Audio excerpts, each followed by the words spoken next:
All right, welcome to the Explainer. Today, we're breaking down the market action for November 12th, 2025.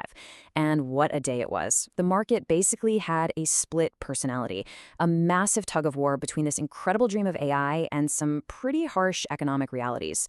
Let's get right into it. So, right off the bat, the signals were just confusing. I mean, look at this. The Dow Jones surged more than 1% to a brand new record high. But at the same time, the tech-heavy Nasdaq actually fell. It's a classic tale of two completely different markets on the same day. So you have to ask yourself, what is going on here? A split like this doesn't just happen by accident. It tells you there are some incredibly powerful competing forces at play, pulling the market in totally opposite directions. And today, we're going to figure out exactly what they are. Okay, let's start with the good news, the super optimistic side of the coin. And it's a story all about artificial intelligence. This narrative has been the engine for so many gains, and today it got a huge shot of adrenaline. That shot of adrenaline came straight from AMD's CEO, Lisa Su. She came out and forecast a mind-boggling $1 trillion market for AI chips by 2030, calling AI, quote, the right bet. I mean, that's the kind of massive long-term vision that gets investors really, really excited. And how excited did they get? Well, investors heard that trillion-dollar number and they just piled in. AMD stock absolutely soared by 9%. This one number right here shows you the incredible power that AI story has over the market right now. But, and this is a big but, at the exact same time all this was happening, a very, very different story was unfolding. A bunch of economic warning signs started flashing bright red, creating a powerful and kind of scary counter-narrative. This is where we see the first real cracks start to show in that AI paradise.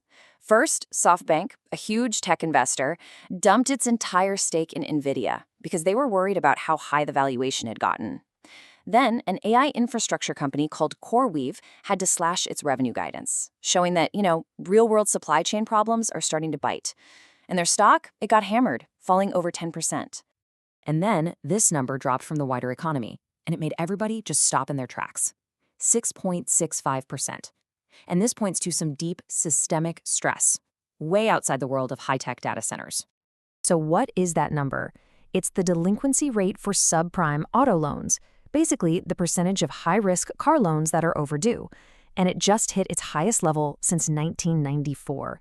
This is a massive red flag. It's telling us that a huge chunk of consumers are under some serious financial pressure, which signals a pretty widespread weakness in the economy. And you know what? The bad news didn't even stop there.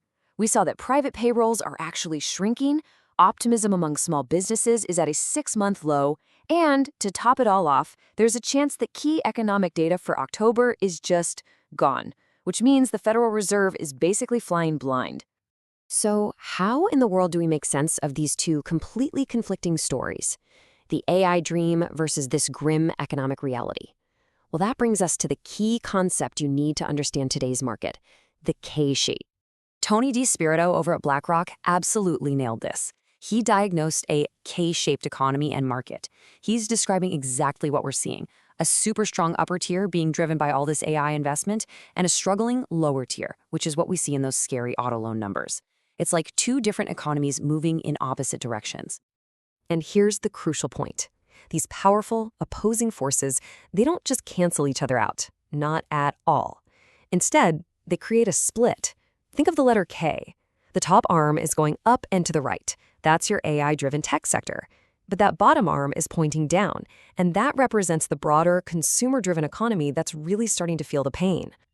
You can see this K-shape playing out perfectly in today's sector performance.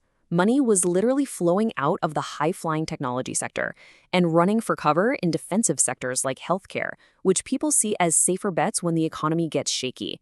This chart right here, this is the K-shape in action. So this new K-shaped reality, it forces every single investor to make a choice, a really big one.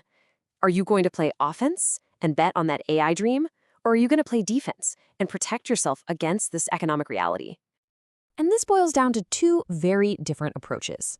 The aggressive strategy is to lean into that upper leg of the K, to buy the dips in the big AI names. But the risk? that you're buying into a massive valuation bubble right before it pops. The defensive strategy is to hedge against that, to diversify into stable, value-oriented companies. The risk there, of course, is that the AI boom turns out to be totally real, and you get left in the dust. And just to really hammer home the risk of that aggressive strategy, the big short investor Michael Burry is sounding the alarm bells again. He's worried about an AI valuation bubble and thinks some of the biggest tech companies might be playing games with their accounting to overstate their earnings. So, to wrap it all up, today was defined by this massive conflict. On the positive side, you have a powerful AI growth story and a surprisingly resilient Dow. But on the negative side, you have real supply chain issues, a consumer who is clearly in deep trouble, and a central bank that's basically trying to land a plane in the fog. And that really leaves us with the final question, doesn't it? If you want to navigate this K-shaped market, you have to decide which of these incredibly powerful stories you believe is going to win out. Is it the forward-looking technological dream, or is it the cold, hard, present-day economic reality? That is the billion-dollar question.